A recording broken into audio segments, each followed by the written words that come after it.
நமஸ்காரம். எல்லாருக்கும் இனிய புத்தாண்டு நல்வாழ்த்துக்கள். இன்னைக்கு நாம பார்க்க போகிறது திருப்பாவை பாசுரம் 17.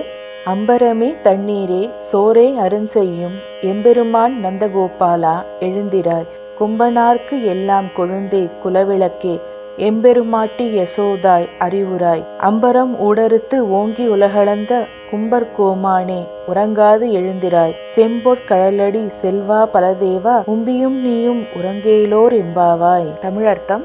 பாசுரம் 17.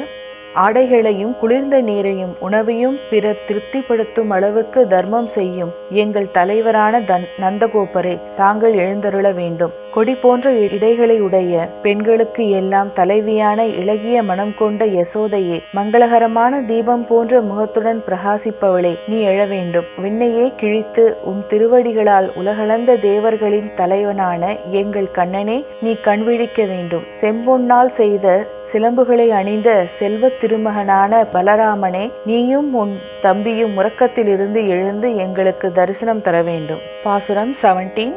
Meaning. O King Nandagopa, our leader, who gives charity to the extent that others are satisfied with clothes, cold water and food, kindly awaken. O Queen Yashoda, the foremost sign among women of sterling character, who are slim and firm like Vanji stem. O Devi, who is the beacon light of the whole womankind, please rise up. O Lord of God, who grew into a gigantic form and pierced to the space and measured with 2 steps all the world, please refrain from sleep and get up.